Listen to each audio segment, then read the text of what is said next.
dans le monde médiéval, le feu, c'était pas juste un confort, c'était vital, chaleur, cuisine, lumière, protection et peut-être ton seul pote pendant une tempête d'une semaine dans une cabane en chaume. Alors quand tu quittais la maison, tu ne prenais pas de snack, tu prenais du feu. Entrait le portable Fire Bundle, l'ancêtre médiéval du Zippo, si ce Zippo était lent, sentait le mouton et pouvait cramer ton chariot entier si mal utilisé. Voici comment ça marchait, tu prenais une braise incandescente de ton foyer, généralement du charbon, et tu l'enveloppais dans de la mousse séchée, du champignon ou du bois d'amadou. Souvent, on la mettait dans une corne creuse ou une bourse en cuir ignifugé. Parfois, on l'enveloppait dans du lin imbibé de salpêtre ou de graisse animale pour une combustion plus longue. La braise couvrait pendant des heures, parfois même une journée entière, prête à être ravivée avec un peu de souffle et quelques encouragements. Un peu comme ton estime de soi après un contrôle fiscal paysan. Tout le paquet était léger, réutilisable et vital. Ça t'évitait la galère de devoir faire des étincelles avec du silex et de l'acier pendant 30 minutes en faisant semblant de savoir ce que tu faisais. Faire du feu était notoirement capricieux, surtout si ton allume-feu était humide ou si tes mains étaient gelées en petites griffes tristes.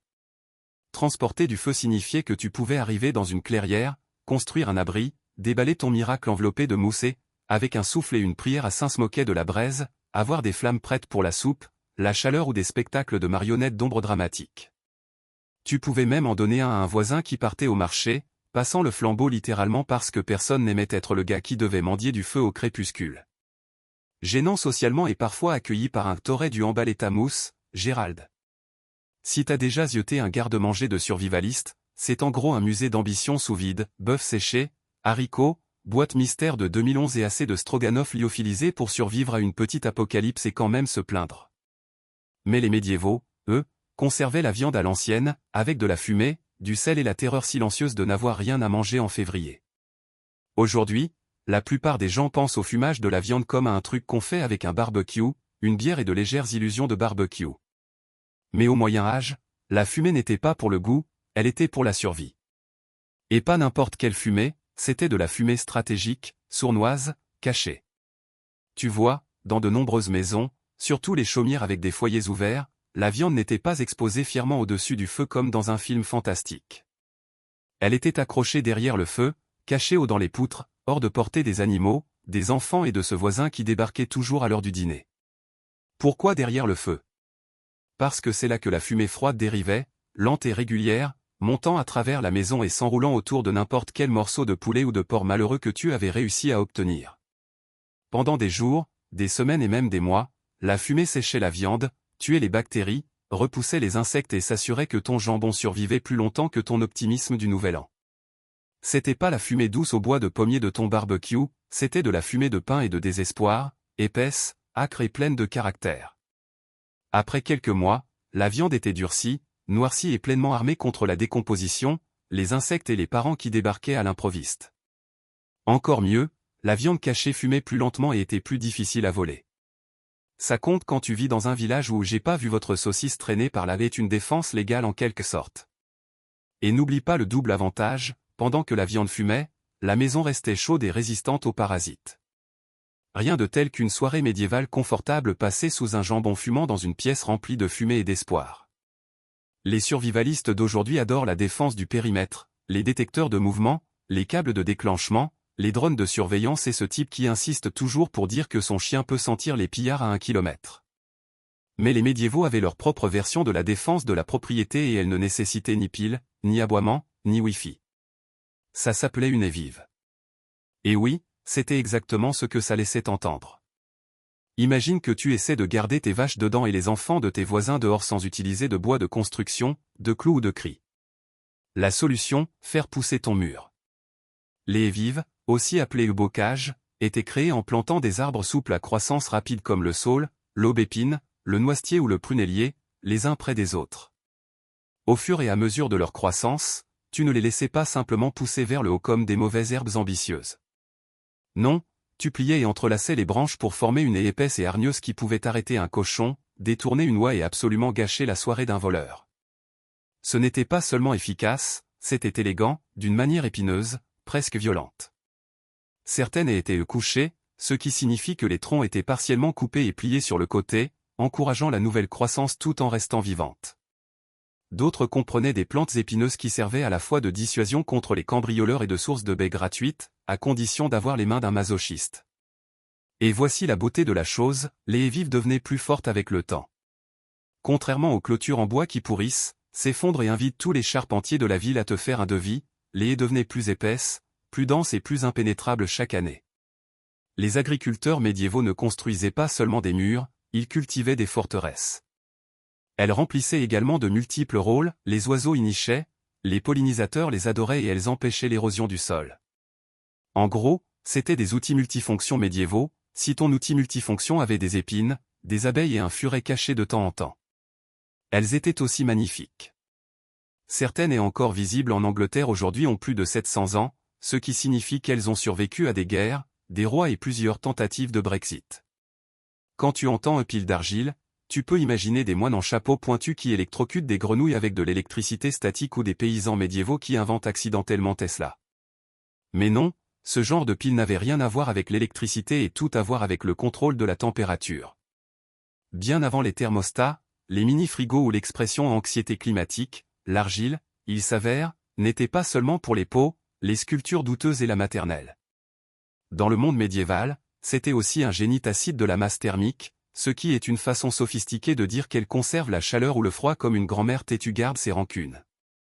Décomposons ça, les maisons médiévales et les fosses de stockage de nourriture utilisaient souvent des récipients ou des murs en argile pour réguler la température. En été, l'argile gardait la nourriture plus fraîche que l'air ambiant. En hiver, elle conservait la chaleur plus longtemps que la plupart des matériaux de construction. Ce n'était pas de la science-fiction, c'était juste de la physique avec de la boue. Les gens stockaient du lait, du beurre ou du ragoût dans des pots en argile non émaillés trempés dans l'eau. Lorsque l'eau s'évaporait de la surface poreuse, elle refroidissait le contenu, un peu comme un réfrigérateur médiéval, mais moins cher, plus silencieux et moins susceptible de donner à tes restes un goût de fréon. Certains enterraient même des pots en argile dans des caves ou des fosses ombragées, où la température souterraine stable de la terre aidait à conserver la nourriture, les boissons et parfois la tarte aux pommes d'urgence de grand-mère. Ils pouvaient également être chauffés près d'un feu, puis utilisés pour libérer lentement de la chaleur pendant la nuit. Des briques d'argile étaient placées dans des lits, sous des manteaux ou même enveloppées dans de la laine et transportées sur des chariots, l'équivalent médiéval d'une bouillotte, mais plus terreux. Et contrairement aux batteries modernes, celles-ci n'explosaient jamais. Au pire, elles se fissuraient et abandonnaient tranquillement. Si t'as déjà maudit une poêle parce que tes œufs ont décidé de fusionner de façon permanente avec elle, t'apprécieras peut-être le téflon. Mais si tu vivais au Moyen Âge, bien avant les revêtements anti-adhésifs et les publicités de fin de soirée, tu comptais sur quelque chose de bien plus simple et de bien plus propice aux ampoules, le glaçage par friction. Oui, les médiévaux polissaient réellement leurs ustensiles de cuisine à la main pour créer une surface lisse et semi-résistante qui aidait à réduire l'adhérence des aliments. Ce n'était pas de la magie et ce n'était pas parfait, mais ça marchait étonnamment bien, surtout si tes attentes étaient déjà anéanties par une vie de déception à base de choux. Voici comment ça marchait, la poterie, en particulier les ustensiles de cuisine, était généralement faite d'argile grossière, qui est à peu près aussi anti-adhésif que du papier de verre. Mais en frottant les pots encore humides avec des pierres lisses, des outils en os ou même du bois dur, il comprimait la surface, alignait les particules et scellait les pores. Ce polissage minutieux créait un éclat subtil connu sous le nom de glaçage bruni. Imagine quelqu'un passant une demi-journée à masser une marmite comme si elle lui devait de l'argent. C'est ça, le glaçage par friction. Maintenant, est-ce que ça empêchait tout de coller? Non, ce n'était pas un miracle, c'était une innovation médiévale. Mais ça réduisait suffisamment l'adhérence des aliments pour faciliter le nettoyage et rendre le ragoût moins croustillant. Certains enduisaient même leur peau brunie d'une fine couche de graisse animale, puis les cuisaient pour aider à sceller la surface, une sorte de processus d'assaisonnement préhistorique. Cela aidait également les pots à durer plus longtemps en les rendant plus résistants à l'eau et aux fissures. Et pour des points bonus, les pots brunis étaient plus jolis à une époque où la plupart des choses étaient grises, en bois ou en train de mourir. Une marmite brillante était en gros l'équivalent médiéval du bling-bling de cuisine. Bien sûr, le processus était laborieux et donnait probablement à de nombreux potiers des problèmes d'épaule permanents. Mais ça faisait la différence entre des ustensiles de cuisine utilisables et un récipient qui transformait la bouillie en plâtre. Les survivalistes modernes pourraient dépenser des centaines d'euros en ustensiles de cuisine en titane ou quel que soit le dernier miracle anti-adhésif. Mais les médiévaux, eux, s'asseyaient, prenaient une pierre et continuaient à frotter jusqu'à ce que le pot obéisse. Primitif? Peut-être. Efficace? Absolument. Bien avant le GPS, Google Maps est ce pote qui jure qu'il connaît un raccourci et qu'il n'en connaît absolument pas. Les gens devaient se repérer en utilisant leurs oreilles, surtout dans le brouillard, les forêts ou ces charmants matins médiévaux où la brume était si épaisse qu'on ne voyait pas sa propre roue de chariot. Entrer dans l'art perdu de la navigation sonore. Pas un super pouvoir, pas l'écolocation par un chauve-souris, mais une survie pratique grâce à une écoute attentive. Et franchement, on ne donne pas assez de crédit à nos ancêtres pour ça. C'étaient des gens qui pouvaient identifier leur village par l'angle d'une cloche d'église et déterminer à quel point ils étaient perdus par le nombre de chiens qui aboyaient. Disons que tu voyages à pied. Pas de boussole, pas de point de repère, juste du brouillard, de la boue et une profonde suspicion que tu tournes en rond. Tu ajustes tes oreilles aux cloches, cloches d'église, cloches de vache, même des claquoirs ou des gonds placés stratégiquement. Dans certaines régions, les villes sonnaient souvent leurs cloches d'église non seulement pour la messe, mais comme des phares auditifs. Un son qui coupait à travers la brume et te rappelait que la civilisation existait encore quelque part. Les troupeaux étaient souvent équipés de cloches de vaches ou de moutons, non seulement pour que tu puisses les retrouver quand ils s'égaraient pour faire des bêtises, mais aussi pour que tu puisses suivre le bruit jusqu'à la maison, en supposant que tu ne suives pas le mauvais troupeau et que tu ne finisses pas dans le pâturage de Gérald encore une fois. Les forêts et l'école avaient parfois des carillons éoliens, des pots qui s'entrechoquaient ou des tambours suspendus aux arbres pour aider à marquer les sentiers. Un cliquetis dans le vent signifiait que tu allais dans la bonne direction, ou du moins dans une direction que quelqu'un avait déjà prise et avait peut-être survécu. Les pêcheurs utilisaient des cornes et des échos pour trouver les entrées de port. Les voyageurs criaient, applaudissaient ou frappaient des bâtons pour juger des distances par le retour de l'écho, un sonar primitif moins la combinaison de plongée. Même les tavernes aidaient, beaucoup avaient des musiciens ou des commérages bruyants qui se répandaient dans la rue comme un phare de sécurité alimenté à la bière. Suis le baratin et tu trouveras de la chaleur, de la nourriture et peut-être ton cousin évanoui sous un banc. Comme si tu vivais au Moyen-Âge et que tu voulais empêcher tes dents de pourrir prématurément, tu avais un seul truc, du charbon de bois. Pas de dentifrice, pas de fil dentaire, juste des trucs brûlés. Les médiévaux n'avaient pas vraiment de Colgate.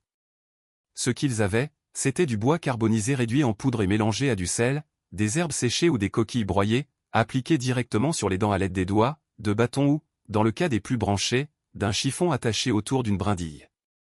Ce mélange rustique devenait une sorte de gommage pour les dents qui pouvaient polir l'émail, éliminer l'accumulation de nourriture et peut-être, si les seins étaient bons, retarder l'effondrement total des dents jusqu'à tes 40 ans.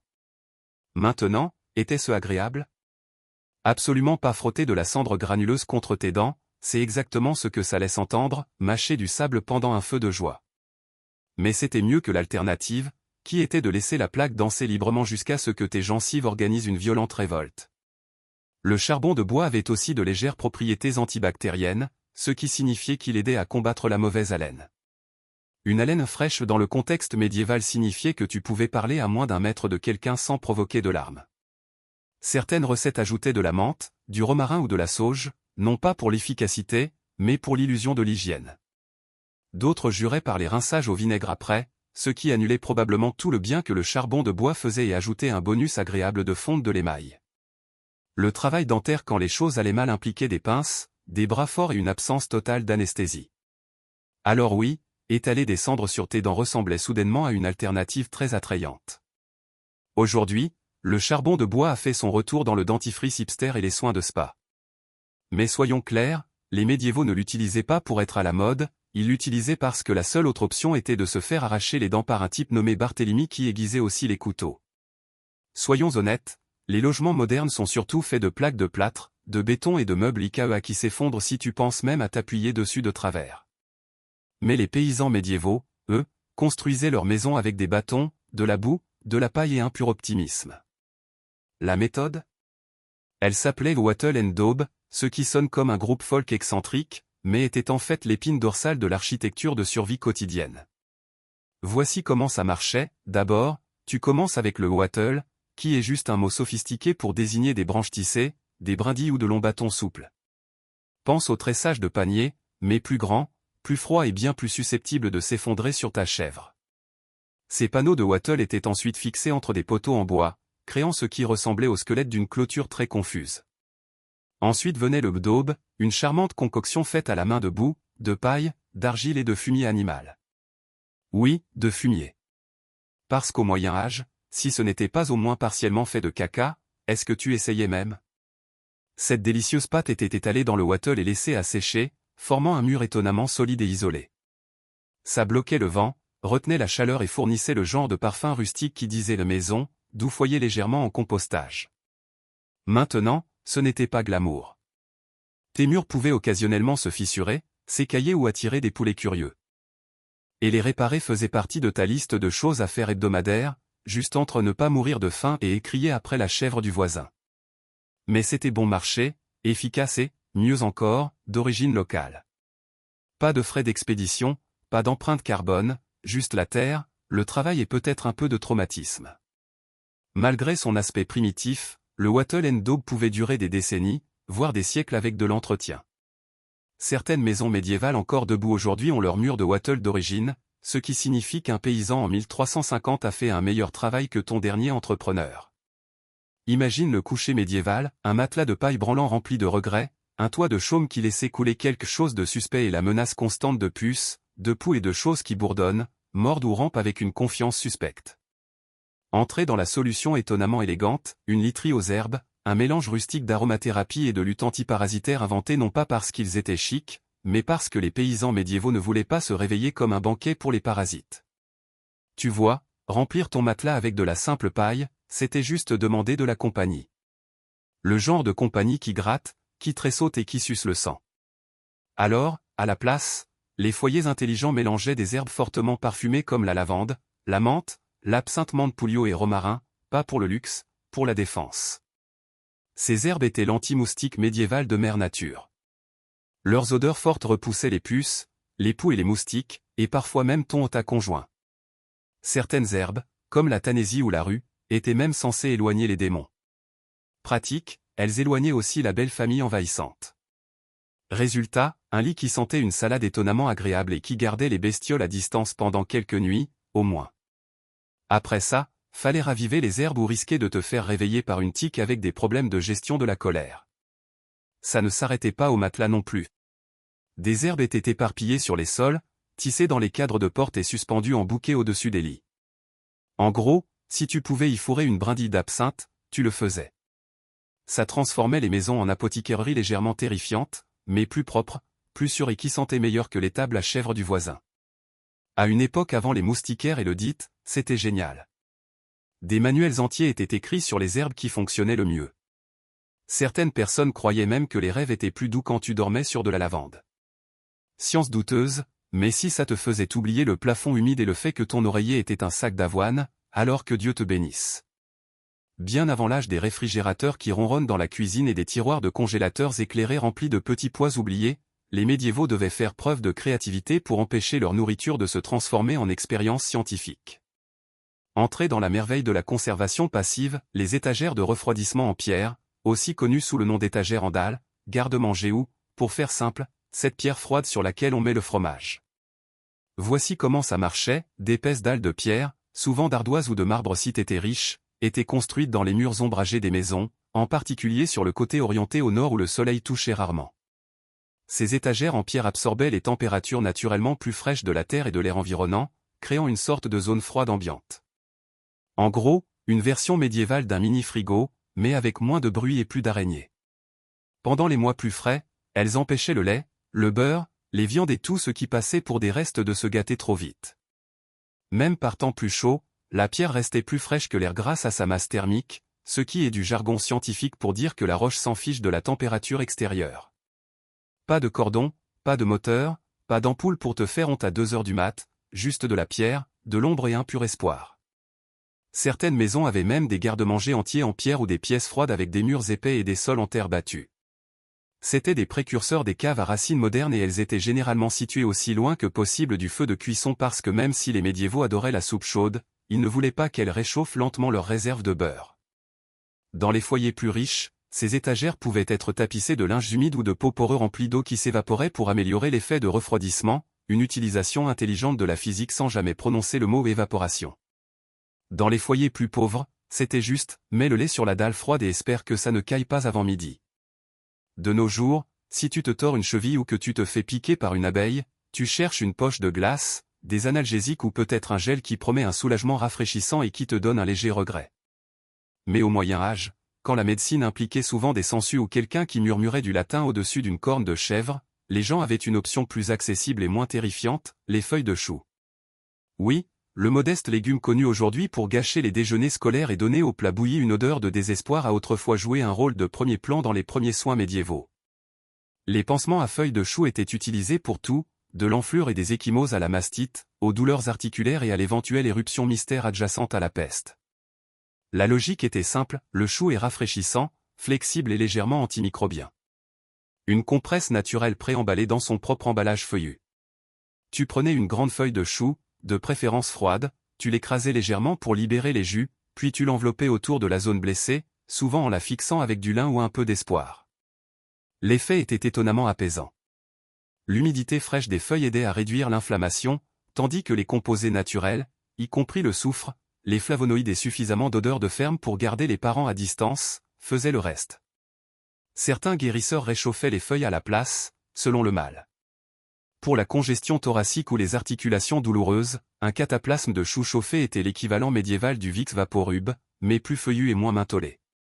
Et contrairement à de nombreux traitements de l'époque, il n'impliquait pas de saignée ou de chant sous la lune. C'était simple, reproductible et ne nécessitait pas un moine entraîné ou un sacrifice de pleine lune, juste un chou et un peu de patience. Bien sûr, en période de disette, ces mêmes feuilles pouvaient finir dans ta marmite une fois que t'avais fini de les utiliser, ce qui ajoute un tout nouveau niveau d'appréciation pour la résilience médiévale et les estomacs en fer. Avant l'électricité, les bougies ou la lueur suffisante d'une lanterne solaire, les médiévaux devaient faire preuve de créativité pour garder les ténèbres à distance. Et quand les torchers étaient chers et que les bougies étaient pour les églises ou les riches, les gens ordinaires se tournaient vers quelque chose de moins cher, de plus odorant et d'étrangement efficace, les lumières de jonc, aussi connues sous le nom de torchers au bacon pour ceux qui surveillent leur budget. Alors, qu'est-ce qu'une lumière de jonc exactement? Imagine une longue et fine plante de roseau ou de jonc, communément trouvée dans les zones marécageuses, donc en gros partout où tu ne voulais pas marcher pieds nus. Ces joncs étaient séchés, épluchés, puis trempés dans de la graisse animale, généralement des restes de bacon, du suif de mouton ou n'importe quoi de vaguement gras et dont on n'avait pas immédiatement besoin pour le dîner. Résultat, une mèche semi-inflammable à combustion lente qui pouvait être soutenue dans une pince en métal et allumée comme une bougie. La lumière n'était pas vraiment romantique, elle crachotait, fumait et avait tout le charme d'un risque d'incendie parfumé au bacon. Mais ça marchait et, au Moyen Âge, c'était suffisant. Chaque lumière de jonc pouvait brûler de 10 à 30 minutes, selon à quel point elle était bien trempée et à quel point le jonc était épais. Si t'avais besoin de plus de temps, t'en allumais une autre. Si t'avais besoin de plus de lumière, tu te rapprochais. Et si ta lumière de jonc s'éteignait dans une pièce pleine de courants d'air, eh bien, bienvenue dans le monde amusant de l'obscurité médiévale. Les lumières de jonc ne servaient pas qu'à éclairer, elles servaient aussi de minuterie. Besoin de faire bouillir quelque chose pendant la moitié de la durée d'une lumière de jonc? Fait. Tu veux voir combien de temps il faut à Gérald pour revenir du débit de boisson? Allumant une et compte. Elles étaient bon marché, rapides à faire et étonnamment durables, en supposant que ça ne te dérange pas que ta maison sente légèrement le cochon frit et l'eau de marais. Aujourd'hui, on stocke le beurre dans des réfrigérateurs, des boîtes en plastique ou dans des barattes en bois artisanales si t'es vraiment déterminé à faire comme si tu vivais dans une ferme laitière victorienne. Mais au Moyen Âge, la réfrigération n'était pas une option, alors naturellement, quelqu'un a regardé un marais et a pensé, ouais, on va mettre le produit laitier là-dedans. Et ainsi est né le hubog buté, beurre de tourbière. Le hubog buté est exactement ce que ça laisse entendre, du beurre, ou parfois du saindoux, qui était enterré dans une tourbière. Pourquoi une tourbière? Parce que même si elles sont pleines de boue, d'insectes et de choses qui sifflent probablement quand on les dérange, les tourbières sont froides, pauvres en oxygène et acide, la chambre de conservation la moins accueillante de la nature, mais étonnamment efficace. Les gens prenaient de grandes quantités de beurre, les enveloppaient dans du tissu, de l'écorce ou même des barils en bois et les enterraient profondément dans la tourbe. Et pas pour quelques heures, on parle de mois, d'années ou dans certains cas de siècles. Des archéologues en Irlande ont trouvé du hubog buté vieux de plus de 3000 ans. C'est ça, le goûter oublié d'un ancien paysan celte est maintenant dans un musée au lieu d'être sur du pain grillé. La tourbière froide et sans air empêchait les bactéries et les champignons de gâter le beurre et les tanins dans la tourbe aidaient à prévenir l'oxydation. Résultat, une masse laitière bizarrement conservée qui, selon de courageux testeurs de goût modernes, sans le fromage, la fumée et le regret terreux.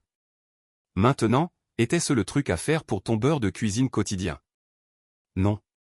C'était du stockage de survie à long terme, probablement utilisé pour les rations d'hiver, les tribus ou ce cousin qui venait toujours sans invitation au printemps en demandant de la nourriture.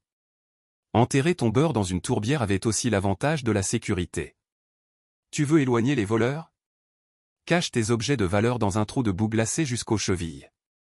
Personne ne creuse pour le petit déjeuner là-dedans. Si t'imagines les médiévaux vivant dans des trous de hobby confortables avec des garde-manger rustiques et des étagères de conserve soigneusement étiquetées, détrompe-toi. Le stockage de nourriture était souvent moins Pinterest et plus s'il vous plaît, ne laisse pas ça devenir rance avant que l'hiver ne nous tue tous. Et l'une des solutions les plus intelligentes, les arbres creux. Oui, le garde-manger original qui poussait tout seul, ne nécessitait aucune menuiserie et était livré avec un camouflage intégré. Les arbres creux étaient étonnamment courants à travers la campagne médiévale, qu'ils se soient formés naturellement à cause de l'âge, de la foudre, de la pourriture ou d'écureuils trop enthousiastes. Ces cavités devenaient des unités de stockage improvisées pour les paysans, les voyageurs et quiconque avec quelque chose de périssable et sans meilleures options. Besoin de cacher du fromage, de la viande séchée ou des pommes loin de la maison. Fourrez dans un arbre. Tu veux empêcher la nourriture d'être volée par la chèvre du voisin, ou pire, le voisin? Arbre. Tu voyages à travers les bois et tu as besoin d'un endroit froid pour stocker ce faisant douteux que t'as trouvé? Arbre. L'intérieur d'un arbre creux fournissait de l'ombre, une isolation et une dissimulation naturelle. L'écorce épaisse et la cavité fermée maintenaient les températures relativement stables et aidaient à ralentir la détérioration. Pas idéal pour la conservation à long terme, mais parfait pour le stockage à court terme, surtout pendant les mois plus frais. Certains tapissaient même l'intérieur avec des feuilles, de la mousse ou de l'écorce pour garder les choses au sec et ajouter une touche de ce plaisir rustique médiéval. D'autres plaçaient de la nourriture à l'intérieur de récipients en céramique ou en cuir avant de les enfouir dans le creux, ce qui donnait au moins l'illusion que les écureuils ne léchaient pas ton dîner. Ce n'était pas que pour la nourriture non plus. Les arbres creux étaient aussi utilisés pour cacher des objets de valeur, des armes, des remèdes à base de planter, à la limite, de petits enfants pendant les raids, pas comme une technique de babysitting. Un bon arbre pouvait faire la différence entre mourir de faim et survivre, ou au moins la différence entre du fromage froid et du fromage suspectement chaud. Dans le monde de la survie, manger de l'écorce est généralement le signe que les choses ont très mal tourné. Mais au Moyen Âge, c'était en fait un aliment de survie légitime. Voici le pain d'écorce, une délicatesse médiévale qui dit « Je ne suis pas mort de faim, mais j'ai bien mâché un pain ». Pendant les périodes de famine, ce qui était souvent le cas, les paysans se tournaient vers la forêt, non pas pour du gibier ou des champignons, trop saisonniers, trop toxiques, mais pour de l'écorce d'arbre, spécifiquement l'écorce intérieure ou le cambium de pin, de bouleau ou d'orme. Ce n'est pas le truc extérieur dur, c'est la couche douce et humide juste en dessous qui était rasée, séchée, réduite en farine et mélangée à la pâte à pain. Était-ce délicieux? Non. Était-ce nutritif? En fait, étonnamment oui. L'écorce contient des fibres, des oligo-éléments et des glucides complexes. Ça gardait les gens en vie quand les réserves de céréales étaient vides, les impôts étaient dus et les vaches avaient mystérieusement cessé de produire du lait, probablement en se syndiquant. La plupart des recettes mélangeaient de la farine d'écorce avec tout ce qui était disponible, des glands, des orties, de la vraie farine si t'étais chanceux et était cuit en pain plat et caoutchouteux qui ressemblait à du pain et avait le goût de forêt. Mais quand tes choix étaient le pain d'écorce ou devenir de l'écorce toi-même, tu choisissais les glucides. Certaines personnes grillaient même l'écorce avant de la moudre, ce qui lui donnait une saveur fumée, ou du moins détournait l'attention du fait que tu mangeais un arbre. Et ce n'était pas que pour les paysans. Pendant les sièges et les hivers rigoureux, des communautés entières comptaient sur des aliments à base d'écorce pour survivre, parfois même en taxant la quantité de cambium que tu pouvais récolter dans les forêts communales. Trop de récoltes d'écorce et l'arbre mourait, pas assez et les villageois mouraient. Alors, si le monde se termine et que tu te tiens dans les bois, sans nourriture en vue, panique pas, cherche juste un boulot. Canalise ton paysan intérieur et rappelle-toi que tu peux totalement manger ça. Dans la terre entre le Tigre et l'Euphrate, la beauté était une dévotion quotidienne. Les anciens Mésopotamiens ne se contentaient pas de prendre soin d'eux, ils le ritualisaient. Pour eux, la propreté et l'ornementation étaient des signes de civilisation, de faveur auprès des dieux et même de statut politique. Tu ne mettais pas seulement un visage pour le monde, tu te préparais pour l'observation divine. Commençons par les yeux. L'épais eyeliner noir n'est pas né dans le boudoir de Cléopâtre, il prospérait des siècles plus tôt en Sumer. Les hommes et les femmes peignaient des lignes dramatiques en utilisant du kaol, une concoction en poudre de plomb, de cuivre et d'antimoine. Bien que cela puisse horrifier les dermatologues modernes, ils croyaient que ça les protégeait des mauvais esprits et, plus pratiquement, de l'éblouissement du soleil du désert. Leur routine de soins de la peau ferait pâlir les influenceurs modernes. Des pierres semi-précieuses broyées étaient mélangées à des huiles pour exfolier et illuminer la peau. De la boue des rives, pleine de minéraux, était étalée sur le corps en couches épaisses et rafraîchissantes. Après avoir séché, elle était délicatement grattée, laissant la peau lisse et lumineuse. Oui, les premiers masques d'argile étaient moins journée spade et plus science ancienne. L'épilation était une autre épreuve. En utilisant des coquillages aiguisés ou des pinces à épiler rudimentaires, ils arrachaient, grattaient ou brûlaient les poils du corps. La douceur était assimilée à la finesse et à la piété. Plus ton apparence était polie, plus tu ressemblais à la perfection divine. Même leurs statues de dieux et de prêtresses sont imberbes et impeccablement coiffées avec des traits symétriques et de grands yeux peints. Et n'oublions pas le parfum. Les huiles parfumées n'étaient pas seulement agréables, elles étaient puissantes. La myrrhe, l'encens et le cèdre étaient infusés dans des graisses animales et appliqués sur la peau comme des parfums. Les gens croyaient que ces senteurs purifiaient le corps et plaisaient aux dieux. Dans les cours royales, les huiles parfumées étaient si précieuses qu'elles étaient offertes en tribut. Sourcils tatoués, les cosmétiques permanents n'ont pas été inventés au XXe siècle, ils étaient déjà pratiqués dans les temples anciens. Les femmes ancraient leurs sourcils en utilisant de la suie ou des teintures naturelles, créant des arcs audacieux qui encadraient leur visage de façon spectaculaire. C'était la beauté avec engagement. Si tu penses que les tendances beauté d'aujourd'hui sont extrêmes, parlons de Cléopâtre. Oui, la reine de l'eyeliner était plus qu'une simple séductrice, elle était l'égérie de l'obsession de la beauté gréco-romaine. Alors que son visage ornait les pièces de monnaie, son influence atteignait toutes les apothicaireries et tous les boudoirs d'Alexandrie à Rome. Et elle n'était pas la seule. Les femmes romaines ont hérité du goût de l'Égypte pour le luxe, puis l'ont poussé à 11. Commençons par l'emblématique bain de lait. Cléopâtre était réputée se baigner quotidiennement dans du lait d'ânesse. Qu'il s'agisse de 500 ânesses ou juste d'une rumeur persistante, la vérité est que l'acide lactique trouvé dans le lait aigre est un exfoliant naturel. Les Romains ont copié ça avec enthousiasme. Les femmes de l'élite se baignaient dans du lait, du miel et des pétales de rose, croyant que ça lisserait les rides et éclaircirait la peau. Et oui, ça marchait, juste pas pour ton porte-monnaie. Maintenant, passons au visage. Les femmes romaines désiraient une peau pâle, presque fantomatique, un signe que t'étais assez riche pour éviter la lumière du soleil. Entrait la sarusa, une poudre pour le visage faite de plomb blanc, hautement toxique, mais bon, ça donnait ce fini mat impeccable. Les femmes l'appliquaient quotidiennement, en la superposant sur les joues et le front. Avec le temps, ça causait des plaies, une perte de cheveux et, dans certains cas, la mort. Mais ressembler à une déesse? Ça valait le coup. Le rouge et le colorant à lèvres étaient faits d'ocre rouge, de coléoptère broyé ou de jus de mûrier. Plus tes lèvres et tes joues étaient vives, plus t'avais l'air jeune et séduisante. Pour l'eyeliner et les sourcils, la suie mélangée à de la graisse animale faisait l'affaire. Et si tes sourcils n'étaient pas naturellement audacieux, pas de problème, dessine-les juste, ou mieux, tatoue-les, comme en Mésopotamie. Les cheveux étaient un autre champ de bataille. Les femmes romaines frisaient leurs cheveux en style complexe en utilisant des tiges métalliques chauffées, bien avant le fer à friser de ta grand-mère. En fer, qu'elles teintaient avec des herbes, des cendres ou même des sangsues fermentées.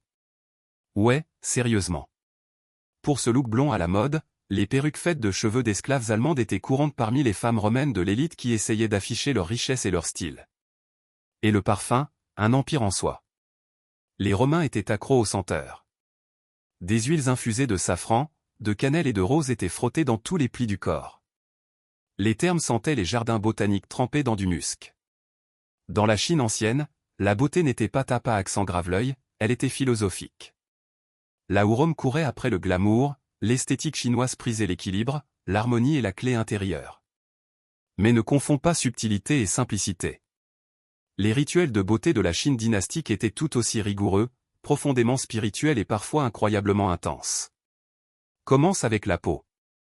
Les standards de beauté chinois vénéraient un teint pâle, comme de la porcelaine, pas parce qu'ils craignaient le soleil, mais parce qu'une peau claire symbolisait la noblesse et le loisir. Les paysannes travaillaient les champs sous un soleil implacable. Les femmes aristocratiques restaient à l'intérieur et préservaient leur teint comme des parchemins inestimables. La poudre de plomb blanc, la perle moulue et même la poudre de riz étaient des ingrédients courants. Ce n'était pas que du maquillage, c'était aussi de la médecine. De nombreuses formules étaient conçues par des médecins de la cour et étaient censées stimuler le QI ou prolonger la vie. Mais la vraie star des soins de la peau de la Chine ancienne était le jade. Les rouleaux de jade, que TikTok a remis à la mode, étaient utilisés il y a des siècles par les femmes de la dynastie Han. Frais au toucher et symboliquement liés à l'immortalité, les outils en jade étaient roulés sur le visage pour favoriser la circulation, réduire les poches et maintenir la jeunesse. Même les empereurs étaient connus pour garder des oreillers en jade, croyant que la pierre attirerait les toxines de la peau pendant leur sommeil. Les sourcils étaient une affaire sérieuse. Les femmes façonnaient et peignaient leurs sourcils pour refléter la mode et la politique. Dans certaines dynasties, les longs sourcils tombants étaient à la mode. Dans d'autres, de courtes lignes inclinées vers le haut dominaient. L'encre faite de saule brûlée ou de charbon de bois était appliquée avec des pinceaux faits de fourrure de lapin. Certaines tendances encourageaient même à supprimer complètement les sourcils naturels et à les redessiner plus haut sur le front, obtenant une apparence plus céleste. Les lèvres étaient teintées avec un mélange de cinabre et de graisse animale, parfois mélangé à de la cire d'abeille. Le rouge à joues fait de pétales de cartame était tamponné sur les joues en petits cercles et les grains de beauté n'étaient pas accidentels. Certaines femmes peignaient de minuscules points noirs près de leurs lèvres ou de leurs yeux, considérés comme des symboles de charme et de mystique séducteur. Les soins capillaires étaient un rituel quotidien. Les femmes utilisaient de l'eau de riz fermentée et de l'huile de camélia pour laver et nourrir leurs cheveux, qu'elles laissaient souvent pousser jusqu'aux genoux. Des chignons élaborés maintenus en place avec des épingles de jade et des peignes dorés ne concernaient pas seulement le style, ils étaient une déclaration de statut, d'élégance et de raffinement culturel. Pour les anciens Chinois, la beauté n'était pas forte ou mortelle, elle était méditative, disciplinée et symbolique. C'était une retenue artistique associée à une puissance tranquille, écrite non pas en mots, mais dans la douce lueur des visages poudrés et la courbe d'un sourcil parfait. S'il y a jamais eu une époque où la beauté a tué, littéralement, c'était la Renaissance. Dans les cours d'Italie, d'Angleterre et de France, les femmes n'embellissaient pas seulement leur apparence, elles s'empoisonnaient lentement dans la poursuite de la perfection. Le but, un visage blanc albâtre rayonnant avec des lèvres rouges sang et des sourcils hauts et délicats. La méthode, un cocktail chimique qui terrifierait un dermatologue moderne. Commençons par la plus tristement célèbre céruse vénitienne. C'était une pâte de luxe pour le visage faite de plomb blanc et de vinaigre. Elle donnait un fini lisse, blanc comme l'os, cachant les imperfections et les rides. La reine Élisabeth la portait religieusement. Sous la lumière des bougies, elle donnait un éclat lumineux qui rendait la peau semblable à de la porcelaine. Mais l'inconvénient ? Corrosion de la peau, paralysie, carie dentaire et finalement la mort. C'était l'équivalent Renaissance d'une bombe à retardement à diffusion lente. Mais attends, il y a aussi de l'arsenic. Pour les femmes qui voulaient éclaircir leur teint ou éclaircir leurs taches de rousseur, des gaufrettes d'arsenic étaient vendues comme des pilules miracles. Avaler de petites doses était censé donner à la peau un aspect translucide. Ça causait aussi des vomissements, des lésions rénales et des saignements internes. Mais la beauté n'attend personne, pas même ton foie. Les sourcils étaient épilés en arc fin ou enlevés complètement. Un front haut et arrondi était à la mode, alors les femmes rasaient parfois leurs lignes de cheveux d'1 pouce ou 2 pour créer l'illusion d'un cerveau plus gros et donc d'une plus grande vertu. La calvitie était rebaptisée au statut. La couleur des joues venait de baies écrasées, de cochenille ou de vermillon. Les lèvres étaient peintes avec des mélanges similaires. Certaines femmes utilisaient des colorants rouges à base de mercure, ce qui ajoutait un éclat séduisant de couleur et des lésions nerveuses irréversibles. Les joues roses n'étaient pas seulement jolies, elles indiquaient la jeunesse et la vitalité, quelque chose que les aristocrates chérissaient à une époque de courte durée de vie. Et l'odeur ? Des fragrances capiteuses à base d'ambre gris, de musc et de civette étaient portées non seulement pour séduire, mais pour masquer la réalité non lavée sous des couches de cosmétiques toxiques. Après tout, le bain était toujours considéré avec suspicion dans de nombreuses régions d'Europe. Les cheveux ? Les boucles dorées étaient idéales, surtout en Italie. Les femmes décoloraient leurs cheveux en utilisant des mélanges de soufre, de soude et de jus de citron, puis s'asseyaient au soleil en portant des chapeaux à large bord avec le haut découpé pour n'exposer que leurs cheveux. Ça marchait, mais ça brûlait aussi leur cuir chevelu. Bien avant que les soins de la peau moderne ne vantent le naturel comme un mot à la mode, l'Inde ancienne avait déjà écrit le manuel et ce n'était pas que des soins de la peau, c'était l'Ayurveda, la science de la vie. Les rituels de beauté indiens n'étaient pas des routines isolées, Ils étaient des extensions du bien-être spirituel, de l'alimentation et de l'équilibre intérieur. La beauté était le miroir extérieur de tes doshas, tes énergies élémentaires. Commençons par le bain. Le rituel de purification était sacré. Les femmes de la période védique se baignaient dans de l'eau infusée de curcuma ou du lait, suivie d'une exfoliation avec du pan, une pâte de farine de pois chiches, de bois de santal, de curcuma, de lait et d'eau de rose. Ça éclaircissait la peau, ralentissait le vieillissement et purifiait l'énergie. Pas de parabènes, pas de microplastiques, juste des ingrédients de la cuisine qui servaient aussi de médecine sacrée. Les cheveux étaient une gloire couronnante. L'huile de coco, l'amla, groseille indienne, et l'hibiscus étaient infusés dans des huiles chaudes, massées dans le cuir chevelu pour stimuler la croissance, calmer l'esprit et conjurer le grisonnement prématuré.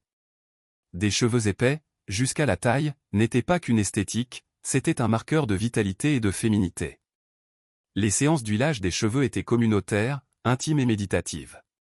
Kajal, l'eyeliner noir encore utilisé à travers l'Inde aujourd'hui, avait des racines spirituelles. Fabriqué à partir de suie et de gui, il était censé protéger du mauvais œil.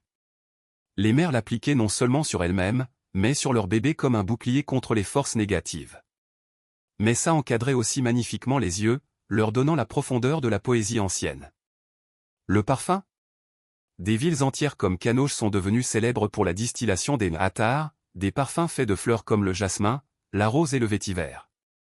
Ces huiles étaient frottées sur la peau, utilisées dans les cheveux et même mélangées à l'eau du bain. Leur but n'était pas seulement la séduction, mais la clarté spirituelle. Les senteurs aidaient à aligner les sens avec le divin. Les teintes pour les lèvres et les joues venaient de betterave, de safran et de pétales de rose écrasés et les dents étaient nettoyées avec des bâtonnets de Nîmes et du charbon de bois. Bien avant l'arrivée des brosses à dents en plastique, même l'hygiène dentaire était un rituel, chronométré avec les cycles lunaires et lié à l'équilibre doshique.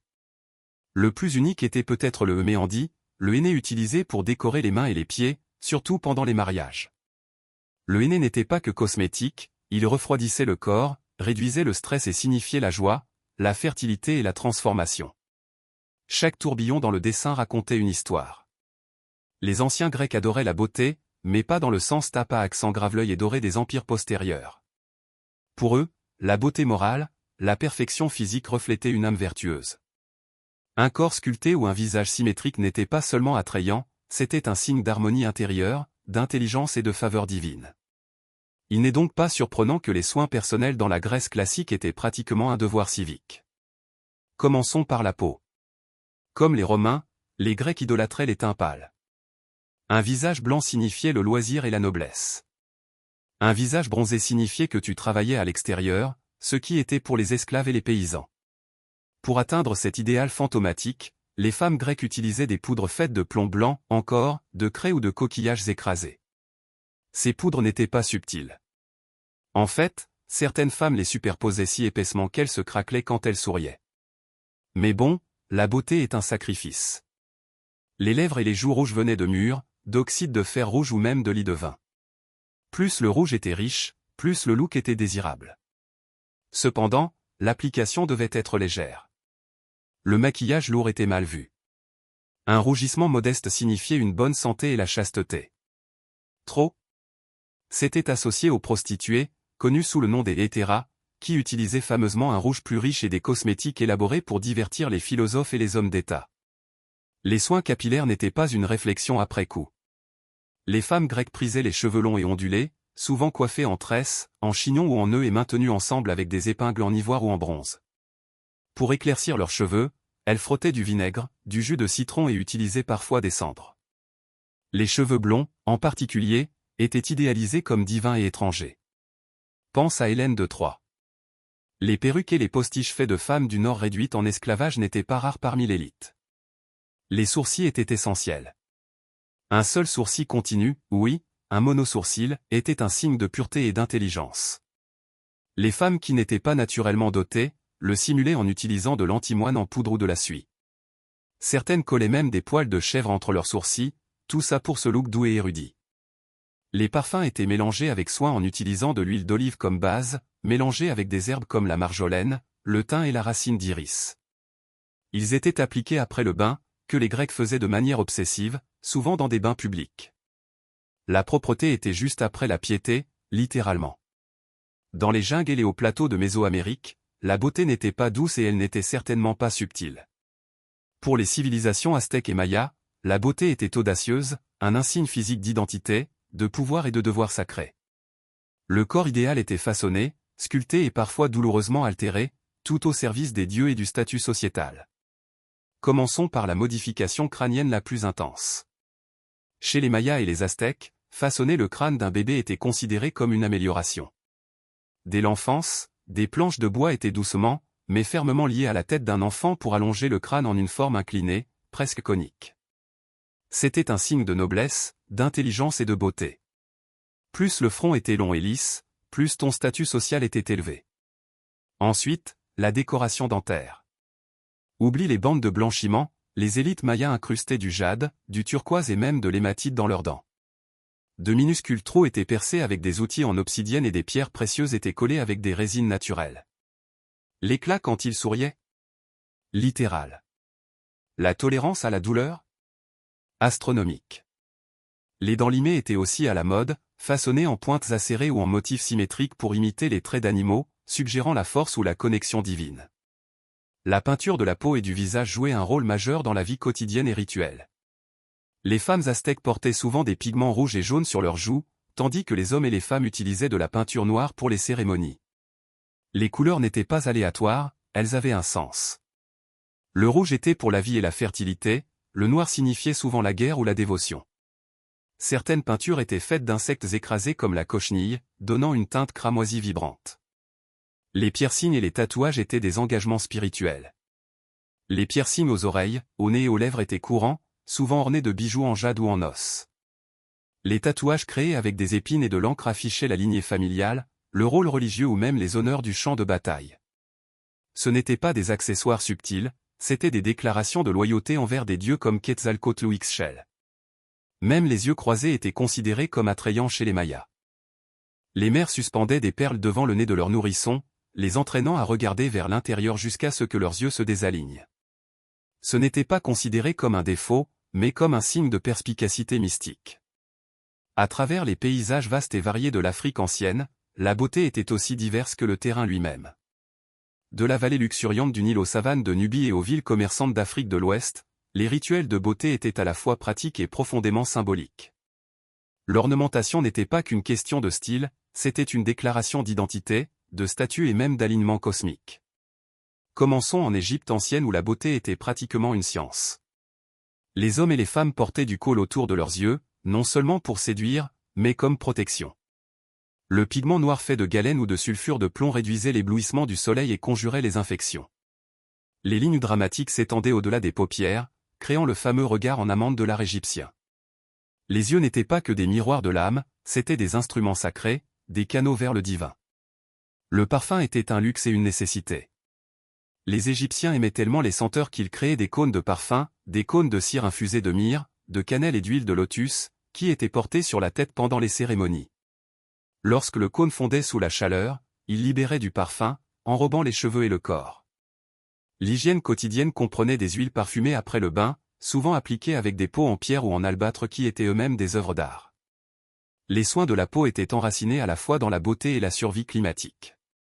L'huile de palme, le beurre de karité et l'huile de ricin étaient utilisés pour protéger la peau du soleil dur et de la sécheresse. Ces huiles n'étaient pas seulement hydratantes, elles étaient médicinales. Mélangées à des herbes, elles guérissaient les blessures, apaisaient les éruptions cutanées et préservaient l'éclat de la peau. Les gommages corporels étaient faits de sable ou de graines écrasées, gardant la peau exfoliée et propre bien avant que les loofahs ne soient inventés. En Nubie, les coiffures étaient essentielles à l'identité. Des tresses élaborées et des motifs rasés racontaient des histoires de tribus, d'âge et de statut marital.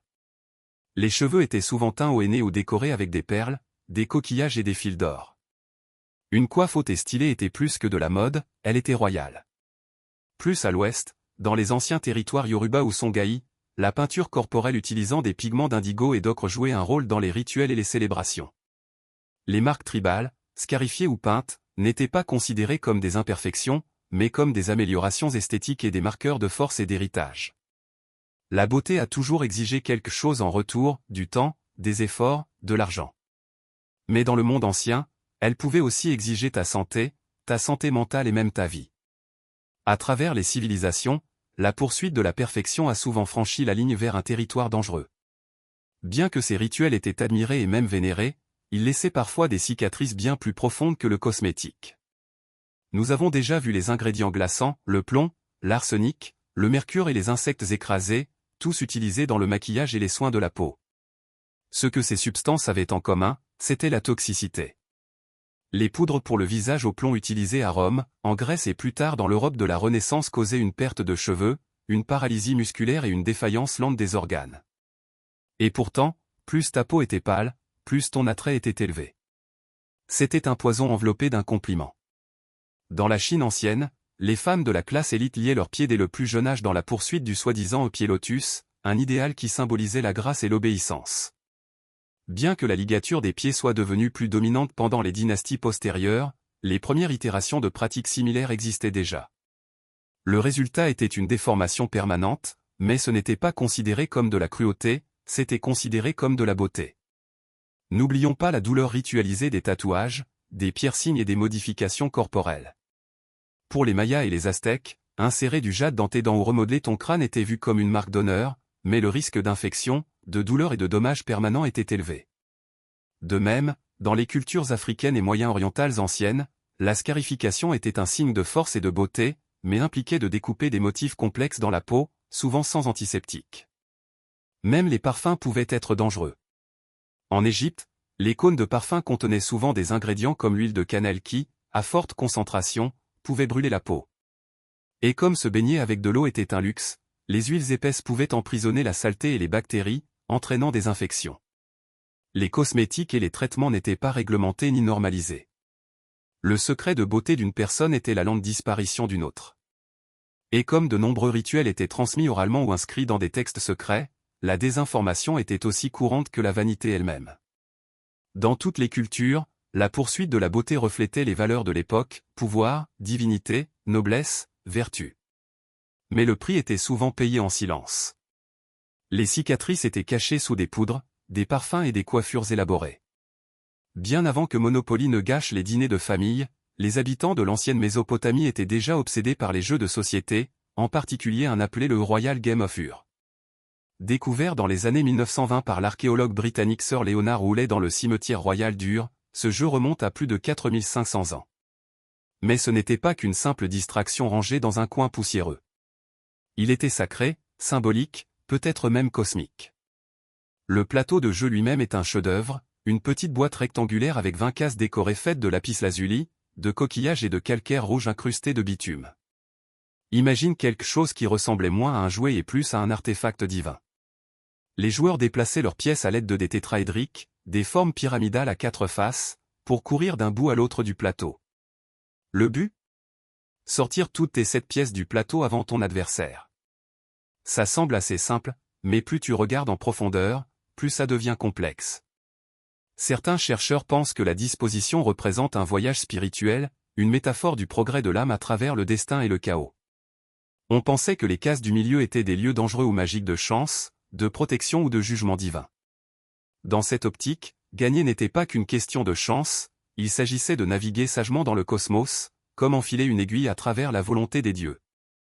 Et en parlant de Dieu, oui, ils étaient impliqués. Des tablettes d'argile des périodes ultérieures décrivent comment les gens utilisaient le jeu pour la divination. Les scribes consultaient les lancers de dés et les interprétaient comme des présages, utilisant le jeu comme une sorte d'oracle. Pense à un ancien tarot à travers un backgammon compétitif. Le Royal Game of Ur n'était pas seulement joué dans les temples ou les palais. Des versions ont été trouvées aussi loin qu'en Inde et en Égypte, ce qui suggère qu'il s'est répandu le long des routes commerciales et a captivé de multiples cultures. Il a peut-être été le premier jeu de société véritablement international, bien avant que les échecs ou les dames ne soient inventés. Pour les anciens Sumériens, jouer au Royal Game of Ur ne consistait pas seulement à tuer le temps. Il s'agissait d'affronter le destin, de tester la faveur divine et peut-être d'entrevoir la structure cachée de l'univers. C'était un jeu, oui, mais aussi un rituel, une course et une répétition pour l'éternité. Senna n'était pas juste un jeu de société, c'était un passeport pour l'au-delà. Joué dès 3100 avant notre ère, Senna apparaît dans les peintures de tombes, les textes littéraires et même sur les genoux de pharaons comme Toutankhamon. Pour les anciens Égyptiens, Senna n'était pas simplement pour le divertissement, c'était une simulation rituelle du voyage de l'âme à travers le monde souterrain, où chaque mouvement sur le plateau pouvait résonner à travers l'éternité. Le plateau de Senna se composait de 30 cases disposées en 3 rangées de 10. Chaque joueur avait 5 ou 7 pièces et le but était de les déplacer sur le plateau et de les faire sortir en toute sécurité de la case finale. Le twist? Le mouvement était déterminé en lançant des bâtons ou des os, qui agissaient comme des dés rudimentaires. Mais la chance seule ne te ferait pas gagner la partie. La stratégie et le timing étaient essentiels.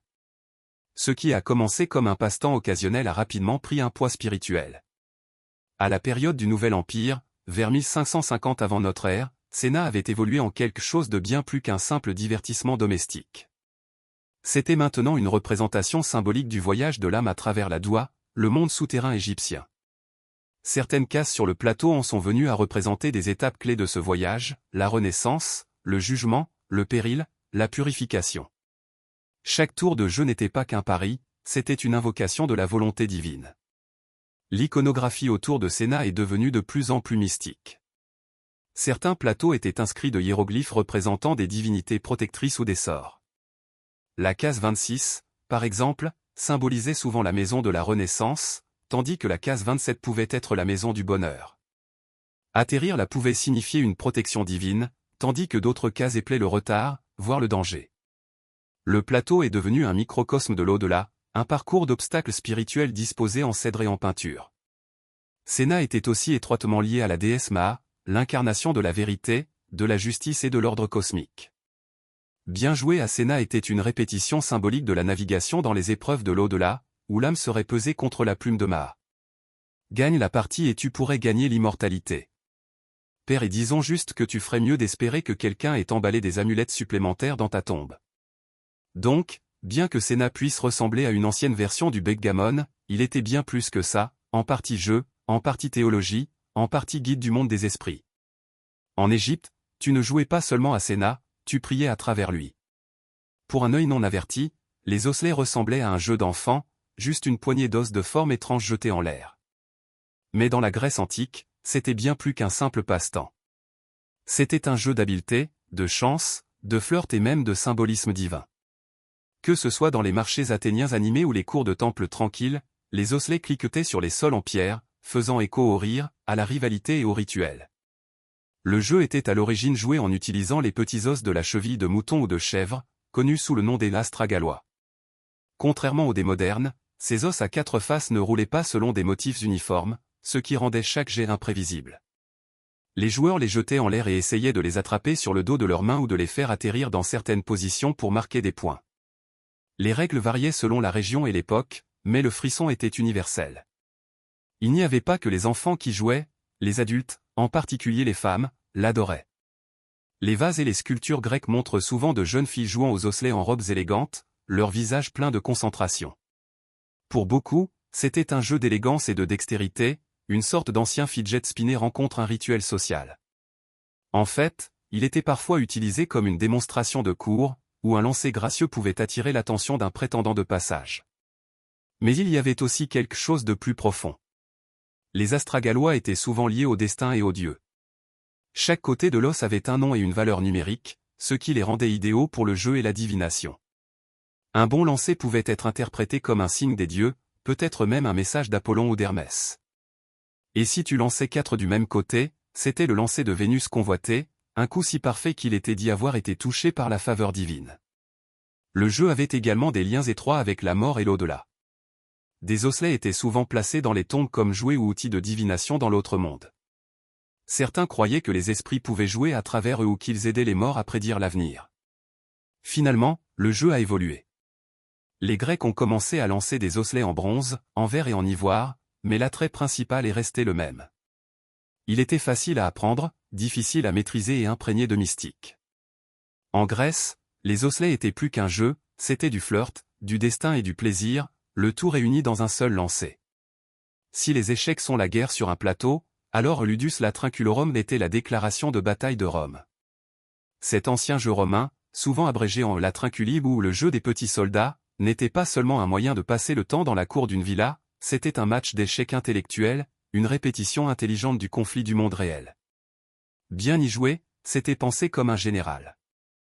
Les règles exactes de Ludus Latrunculorum ont été perdues dans le temps, mais suffisamment de fragments, plateaux en bois, pièces en argile et références littéraires, subsistent pour dresser un tableau convaincant. Joué sur une grille, souvent 8x8 ou 9x10 cases, chaque joueur contrôlait une armée de petites pièces uniformes appelées latrons ou mercenaires. L'objectif ?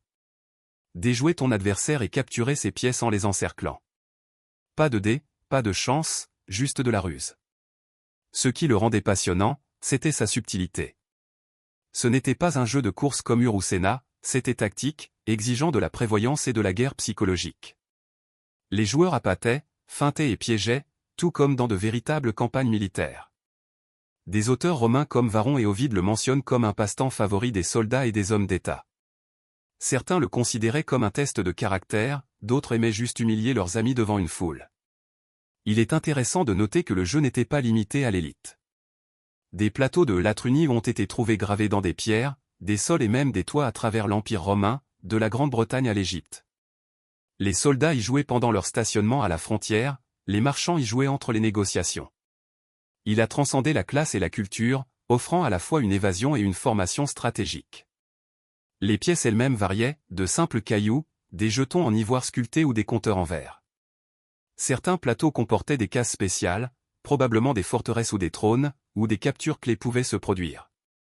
Les chercheurs débattent de l'existence d'une seule pièce de roi dans certaines versions, mais quoi qu'il en soit, le jeu récompensait la logique impitoyable plutôt que la force brute. Les poètes romains utilisaient souvent le jeu comme une métaphore. Perdre une pièce, c'était comme perdre la faveur à la cour, se faire encercler, c'était comme une trahison politique. On disait même que les dieux jouaient à des versions de celui-ci, ce qui suggère que la stratégie n'était pas seulement humaine, mais divine. Ludus Latrunculorum a peut-être disparu, mais son esprit survit dans les jeux modernes comme les échecs et les dames. C'était le sport intellectuel sanglant de Rome, un jeu où la victoire signifiait plus que des droits de vantardise, elle signifiait la supériorité de l'esprit. Avant que Sénat ne règne en maître dans l'Égypte ancienne, il y avait le Méant, un mystérieux jeu de société en forme de spirale, du nom d'un dieu serpent protecteur. Méant n'était pas qu'un jeu, c'était une énigme enveloppée de mythologie, de stratégie et de cérémonie. Bien que les règles exactes se soient perdues dans les sables du temps, les plateaux et les pièces de jeu survivants suggèrent que Méant était plus qu'un simple loisir, c'était un symbolisme cosmique en mouvement. Le plateau lui-même était frappant, un serpent enroulé, son corps segmenté en espaces rectangulaires spiralant vers l'intérieur vers la tête. On croyait que le serpent Méant protégeait le dieu soleil répandant son voyage nocturne à travers le monde souterrain. Donc, en substance, chaque jeu était une reconstitution d'un voyage divin, les joueurs naviguant dans les spirales de danger, de transformation et de renaissance. Les pièces découvertes aux côtés des plateaux de Méant comprennent de petits jetons en forme de lion et des billes ou sphères rondes. Les chercheurs pensent que chaque joueur contrôlait un ensemble de billes qui voyageaient à travers le corps du serpent, peut-être escortés ou menacés par les figures de lions. Les lions peuvent avoir agi comme des gardiens, des obstacles ou même des attaquants compétitifs. Bien qu'il ne soit pas clair exactement comment le mouvement fonctionnait, il impliquait probablement des dés ou des bâtons de lancer, comme pour les autres jeux égyptiens. Ce qui rend Méant si fascinant, c'est sa disparition rapide. Populaire pendant l'Ancien Empire, vers 2600 à 2300 avant notre ère, il a brusquement disparu des archives et des découvertes archéologiques du Moyen Empire. Pourquoi ? Personne ne le sait. Certains pensent que ces associations religieuses sont tombées en disgrâce. D'autres pensent qu'il a simplement été éclipsé par le rôle croissant de Sénat dans les rites funéraires. Quoi qu'il en soit, Méant est devenu une relique, ne laissant derrière lui que de magnifiques plateaux en forme de serpent et des pièces silencieuses à tête de lion. Sa présence en dehors de l'Égypte est tout aussi intrigante. Des plateaux spirales similaires ont été trouvés à Chypre et au Levant, ce qui suggère que le jeu, ou du moins son imagerie, a voyagé à travers le commerce ou la conquête. A-t-il conservé sa signification symbolique dans les pays étrangers ou a-t-il été dépouillé de son mythe et réduit à un casse-tête ? Les preuves ne le disent pas, mais le mystère ne fait qu'ajouter à l'attrait de Méant. En fin de compte, Méant était plus qu'un passe-temps, c'était une promenade le long de la colonne vertébrale divine d'un serpent, une métaphore de la protection, du risque et du cycle éternel de la vie et de la mort. Y jouer, c'était entrer dans une spirale, une où chaque mouvement résonnait avec le mythe.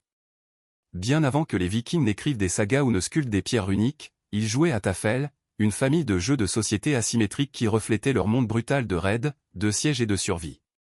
Des longues maisons gelées de Norvège aux ports commerciaux d'Irlande, les jeux de Tafel étaient répandus dans le monde nordique, aiguisant les esprits autant que les épées. Ce n'étaient pas des passe-temps doux. Tafel était la guerre distillée en stratégie, tromperie et risque calculé. La version la plus célèbre est l'Enefatafl ou la table du roi, jouée sur une grille carrée dont la taille variait, le plus souvent 11x11 ou l'imposant 13x13. L'asymétrie est la signature du jeu. Un joueur commande un roi et un petit groupe de défenseurs au centre du plateau. L'autre contrôle une armée plus importante d'attaquants sur les bords. Le but du roi? S'échapper vers une case d'angle. Le but de l'attaquant? Capturer le roi en l'encerclant de tous les côtés. Il n'y a pas de dés, pas de chance, seulement de la logique, de la planification et du jeu de position brute. Et tout comme dans les raids vikings, les chances ne sont pas égales. Les attaquants sont 2 fois plus nombreux que les défenseurs, forçant le joueur du roi à penser comme un chef désespéré, constamment en train d'éviter, de rediriger et de déjouer l'ennemi. Les plateaux de Tafel étaient souvent sculptés dans du bois, des bois de serre ou même de la pierre, avec des motifs de grilles complexes et des pièces de jeu stylisées. Les guerriers plus riches pouvaient posséder des versions en verre ou en os, avec des figures en forme de guerriers, de rois ou de dragons. Les plateaux étaient portables, faciles à transporter sur les longs navires, et les règles, bien que régionales, partageaient le même conflit de battements de cœur. Ce n'était pas que du divertissement, Tafel entraînait les esprits vikings pour un leadership et des tactiques d'embuscade dans le monde réel. Il enseignait quand battre en retraite, quand sacrifier et comment penser plusieurs coups à l'avance. À une époque où les alliances changeaient comme le vent sur les fjords, la capacité d'anticiper ton adversaire pouvait faire la différence entre la gloire et la mort. Tafel était si intégré dans la culture nordique que même les missionnaires chrétiens l'utilisaient pour se connecter avec les païens, remplaçant parfois la pièce du roi par un évêque. Mais à mesure que les échecs se sont répandus en Scandinavie pendant la période médiévale, Tafel a commencé à s'estomper, considéré comme une relique des anciens dieux. Au XIIe siècle, il était presque éteint, bien que des échos subsistent encore dans des jeux régionaux comme Tablu. À son apogée, cependant, Tafel était plus qu'un jeu de société, c'était un champ de bataille viking, juste plus silencieux, plus propre et joué avec des os au lieu de sang. Dans les grandes cours de l'Inde ancienne, au milieu des éléphants, de l'encens et des chants sacrés, un jeu était joué non seulement pour le plaisir, mais pour le destin. Pachisi, connu comme le jeu national de l'Inde, était plus qu'un simple passe-temps, c'était une danse cosmique du karma, de la royauté et du risque calculé. Avec des origines remontant au moins au VIe siècle de notre ère et peut-être plus tôt, Pachisi était le favori des empereurs, en particulier du légendaire Akbar le Grand, qui ne s'est pas contenté d'y jouer, il l'a vécu. Le plateau de jeu a la forme d'une croix géante, symbolisant les 4 directions cardinales et l'intersection du destin. Chaque bras de la croix forme un chemin de cases convergeant vers une case centrale représentant le trône ou la maison. Les joueurs font courir leurs 4 pièces autour du plateau, essayant de les ramener toutes au centre avant leurs adversaires. Le twist? Le mouvement est déterminé en lançant 6 ou 7 coquillages de cori, pas des dés. Le nombre de coquilles atterrissant face ouverte dicte le mouvement. Ainsi, chaque tour combine chance, choix et caprice divin. Mais Pachisi n'est pas qu'une question de mouvement, il s'agit de capture. Tombe sur la pièce d'un adversaire et tu le renvoies au début. Le timing, le positionnement et le bluff sont primordiaux. Un mouvement imprudent peut mener à la catastrophe, une stratégie patiente peut dominer le plateau. C'est un jeu de nerfs, un peu comme les échecs de guerre ou la politique de la vie de cour. Et oui, il était joué dans la vraie vie, littéralement. Akbar a construit une version massive du plateau dans la cour de Fatihpur Sikri, où de vraies personnes vêtues de vêtements à code couleur agissaient comme des pièces de jeu.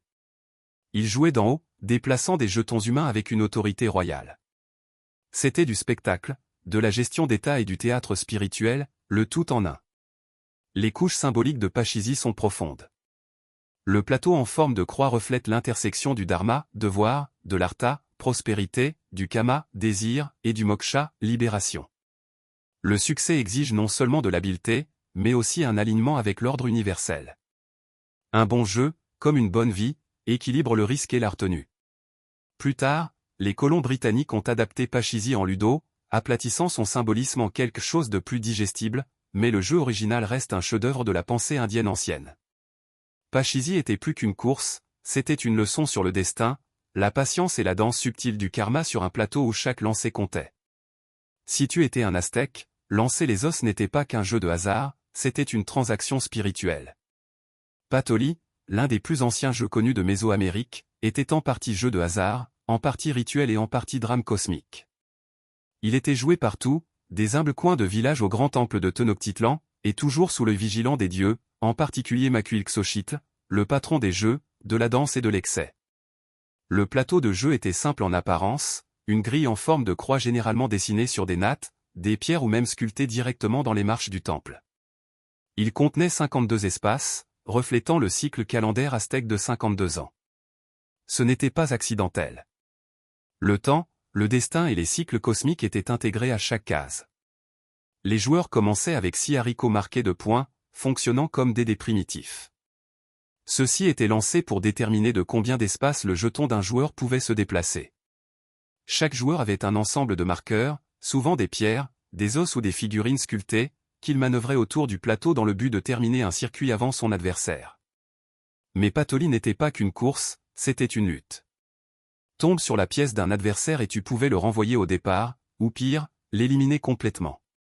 Mais le danger fonctionnait dans les deux sens. Certaines cases étaient des espaces de pénalité liés à de mauvais présages, où atterrir signifiait perdre la progression ou des biens.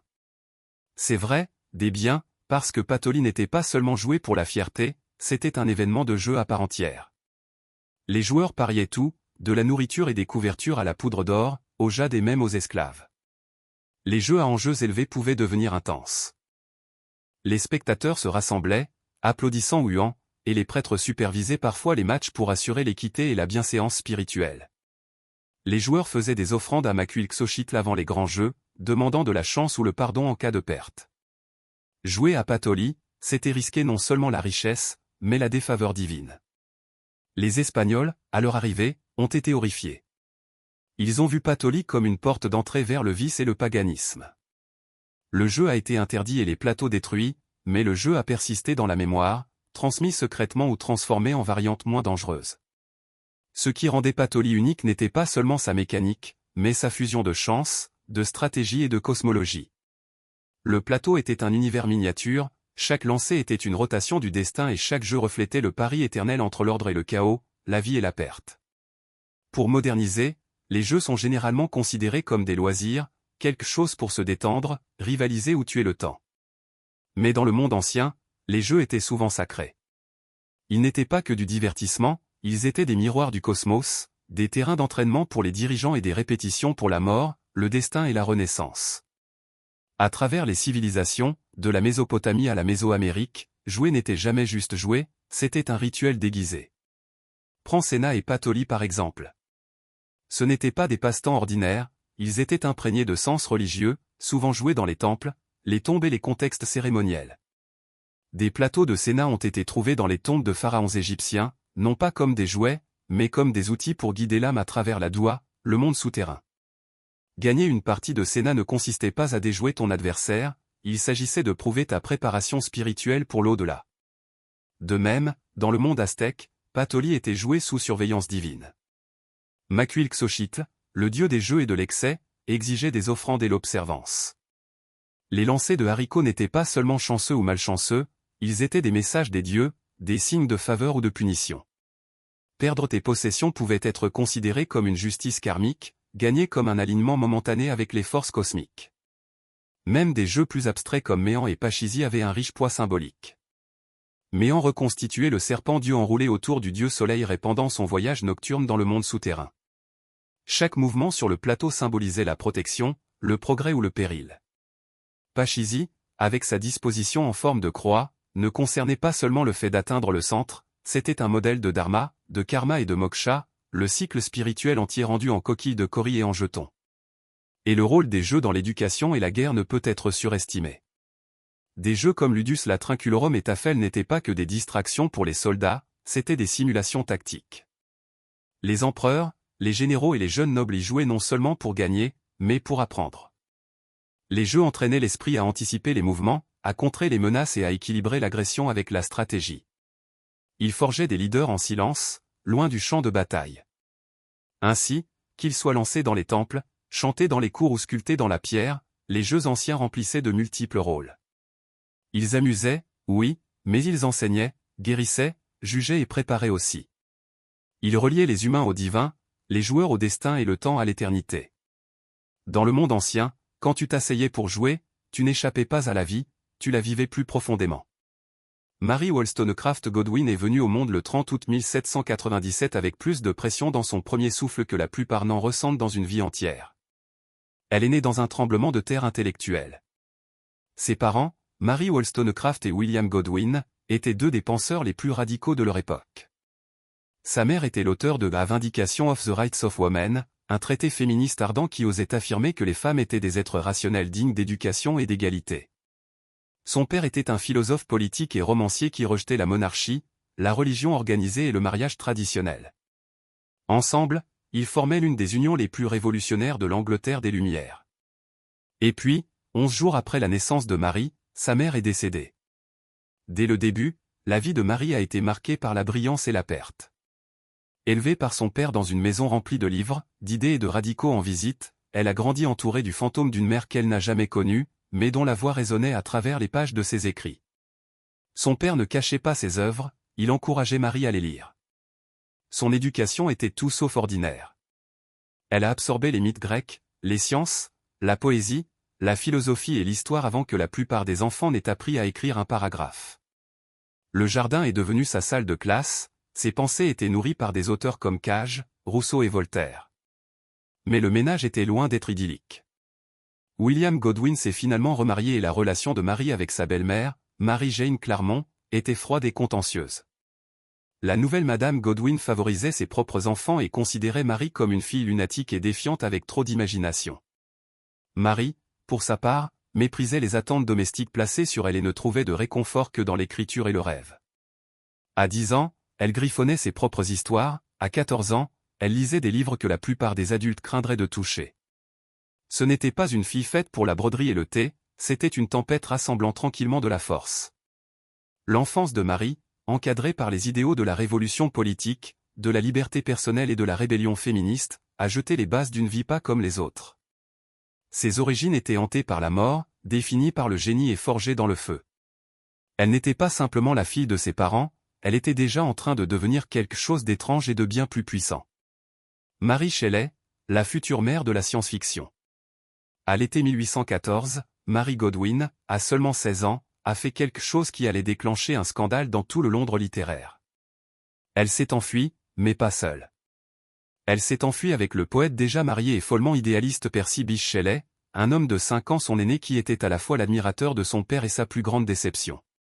Ce qui a commencé comme une rébellion romantique allait bientôt se transformer en deuil, en exil et en feu artistique. Marie a rencontré Percy chez son père, où le poète se rendait souvent pour débattre de philosophie et rendre hommage aux écrits de Godwin. Mais c'est Marie, et non son père, qui l'a enchantée. Silencieuse, mais intense, elle partageait la fascination de Percy pour la liberté, la science et le surnaturel. Ils lisaient ensemble près de la tombe de sa mère au cimetière de Saint-Pancras, où elle se retirait souvent pour être près de la femme qu'elle n'avait jamais connue. C'est là, entre les pierres tombales et les livres éclairés à la bougie, que leur histoire d'amour a commencé. Leur départ a été brutal et imprudent. Marie, Percy et la belle-sœur de Marie, Claire Clermont, ont quitté l'Angleterre et ont navigué à travers la Manche vers la France avec à peine des vêtements de rechange et aucun plan clair. Percy a abandonné sa femme enceinte, Harriet, une décision qui allait tout les hanter. Le trio a erré à pied à travers la France et la Suisse révolutionnaire, écrivant dans leurs journaux le jour et dormant dans des auberges infestées de puces la nuit. Leur argent s'est rapidement épuisé, les forçant à retourner en Angleterre en disgrâce. Ce qui a suivi a été une spirale de difficultés. Les créanciers de Percy les harcelaient, le père de Marie, autrefois la voix de l'amour libre, la reniait, et les enfants ont commencé à mourir. Marie a donné naissance à une fille décédée en quelques semaines. « J'ai rêvé que mon petit bébé revenait à la vie », a-t-elle écrit dans son journal. « Je me réveille et ne trouve pas de bébé. » Le deuil était entré dans son sang et ne l'a jamais quitté. Pourtant, à travers les turbulences, l'esprit de Marie s'est affûté. Elle lisait voracement, des mythes grecs à l'alchimie, au galvanisme, aux théories scientifiques sur la réanimation. Elle vivait en exil, une femme radicale dans un monde conservateur. Sa relation avec Percy était à la fois enivrante et épuisante. Il était brillant, lunatique, émotionnellement distant, mais passionnément favorable à son écriture. Mary Shelley était devenue une paria, mais elle n'était pas une victime. Sa vie, déjà débordante de rébellion et de chagrin d'amour, jetait les bases de quelque chose d'extraordinaire. Et en quelques années, sur les rives du lac de Genève, la foudre frapperait. À l'été 1816, Mary Godwin, maintenant Mary Shelley, s'est retrouvée au cœur de l'une des vacances les plus tristement célèbres de l'histoire littéraire. Elle était en Suisse, séjournant à la Villa Diodati au bord du lac de Genève avec son amant Percy Shelley, sa belle-sœur Claire Clermont, le célèbre Lord Byron et le médecin de Byron, John Polidori. Le temps était misérable grâce à l'éruption du mont Tambora l'année précédente. Les cieux étaient étouffés de cendres, les récoltes ont échoué, les températures ont chuté, c'est devenu ce qu'on a appelé l'année sans été. Piégé à l'intérieur, le groupe passait le temps à raconter des histoires de fantômes et à discuter de science, de poésie et de philosophie. Un soir, Byron a proposé un défi, chaque personne devrait écrire son propre conte surnaturel.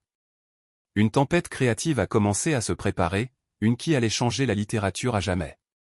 Mary n'avait que 18 ans. Byron et Shelley étaient déjà des poètes célébrés. Polidori écrirait Le Vampire, un précurseur de Dracula. Mais c'est Mary, silencieuse et observatrice, qui allait briser les attentes. Au début, elle a eu du mal à trouver une idée. Les jours passaient.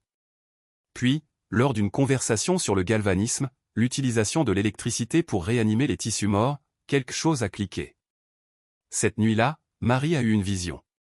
Selon ses mots, j'ai vu l'étudiant pâle des arts profanes agenouillé à côté de la chose qu'il avait assemblée. J'ai vu le fantôme hideux d'un homme étiré.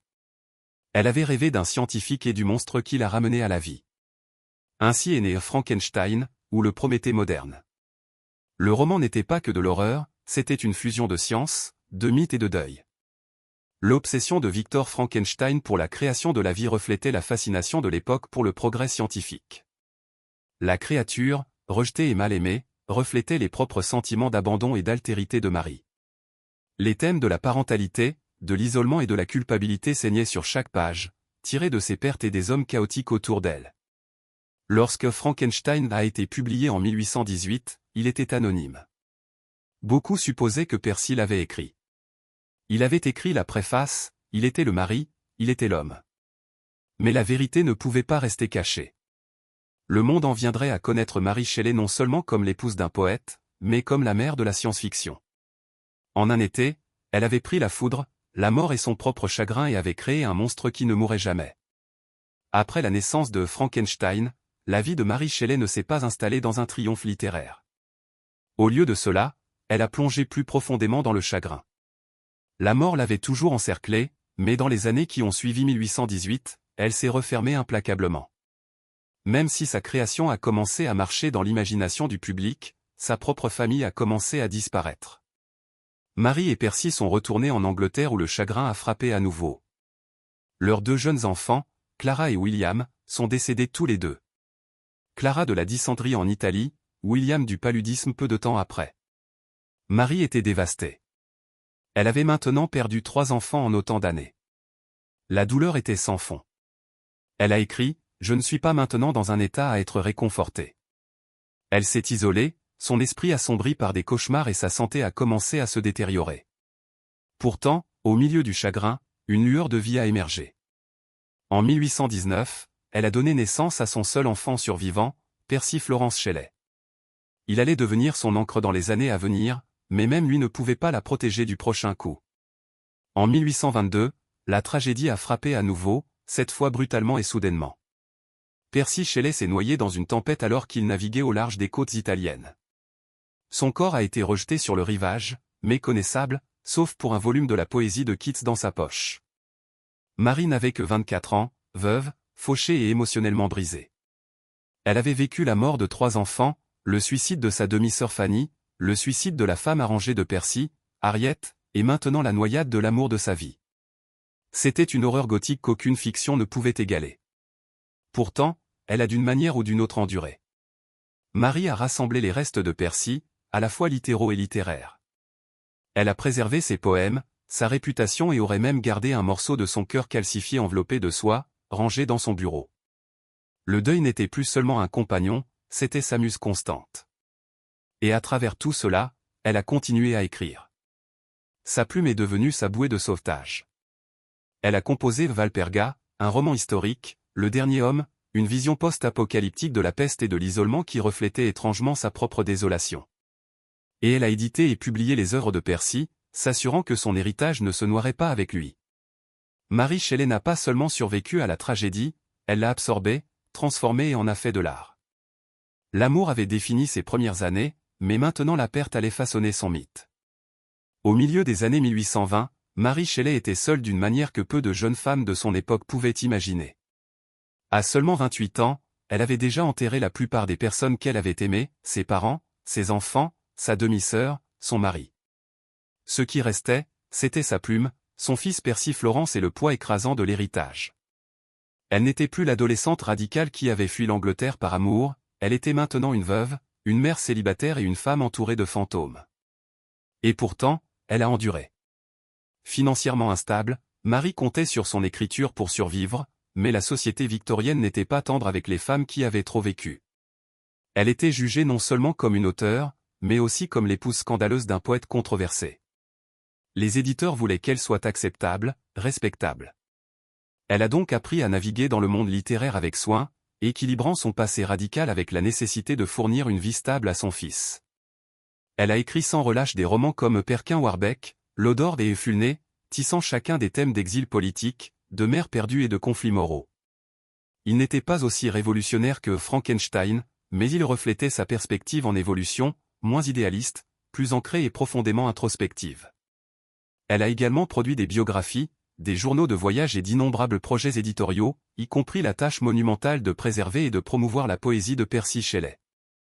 Elle a façonné son héritage avec la même diligence qu'elle utilisait autrefois pour façonner ses histoires. Mais Mary n'était pas simplement une gardienne des souvenirs, elle est restée intellectuellement vive, politiquement engagée et farouchement protectrice de sa vie privée.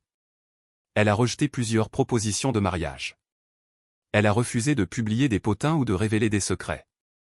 Elle a entretenu des amitiés avec des écrivains, des philosophes et des éditeurs, mais faisait confiance à très peu de personnes. Sa plus grande dévotion était pour son fils, Percy Florence. Elle s'est assurée qu'il reçoive la meilleure éducation, l'a protégé du scandale et lui a donné la vie tranquille qui lui avait été refusée. Ce faisant, elle a créé une version de la stabilité qu'il avait fuyée pendant des décennies. La vie ultérieure de Mary a été marquée par des maladies physiques, des maux de tête récurrents et une paralysie de son bras droit, mais elle n'a jamais cessé d'écrire, n'a jamais cessé de penser, n'a jamais cessé d'être la femme qui avait défié le deuil avec de l'encre et du papier. Elle était la dernière femme debout, non pas intacte par la tragédie, mais invaincue par elle. Sa vie n'était plus seulement un roman gothique, c'était un acte d'endurance. Au moment où Mary Shelley a atteint la trentaine, elle était devenue une force tranquille dans le monde littéraire, non pas par une forte acclamation, mais par une pure persévérance. Elle n'était plus simplement la veuve de Percy Shelley ou la fille de radicaux célèbres, elle était Mary Shelley, l'auteur de Frankenstein, un roman qui, avec le temps, avait commencé à prendre une étrange vie propre. Frankenstein avait d'abord été rejeté par les critiques. Certains l'ont vu comme une bizarrerie troublante, d'autres ont supposé qu'il avait été écrit par son mari. Mais le public ne pouvait pas détourner le regard. Dans les années 1830, l'histoire avait déjà commencé à évoluer au-delà de la page. Des adaptations théâtrales ont surgi à travers l'Europe, y compris la populaire Présomption, ou Le destin de Frankenstein, qui dépeignait la créature comme une brute muette, loin de l'original tragique et éloquent de Mary. Pourtant, cela a prouvé le pouvoir culturel du roman. Son monstre n'était plus seulement le sien, il appartenait au monde. Et avec cela est venu quelque chose d'extraordinaire, un nouveau genre commençait à se former. Frankenstein avait involontairement donné naissance à la science-fiction. Bien avant Jules Verne et H. G. Wells, Mary Shelley avait posé la question terrifiante, que se passe-t-il lorsque l'homme joue à Dieu ? Elle avait fusionné l'horreur gothique avec la science de l'ère des Lumières, tissant une tragédie humaine à travers l'imagination spéculative. Ce n'était pas juste une histoire d'horreur, c'était un avertissement. Mary elle-même n'a pas prétendu avoir inventé un genre. En fait, elle a rarement attiré l'attention sur elle-même. Mais les chercheurs la considèrent maintenant comme la mère de la science-fiction, un titre qu'elle a gagné non pas par intention, mais par innovation. Elle avait pris les angoisses de son époque concernant la science, la moralité, la maternité et la mort et les avait moulées en une parabole intemporelle. Alors qu'elle éditait les œuvres de Percy et naviguait dans le monde de l'édition dominé par les hommes, Mary a discrètement influencé des générations de penseurs. Ses écrits exploraient non seulement la politique et le féminisme, mais aussi la catastrophe écologique, la peur existentielle et les limites éthiques.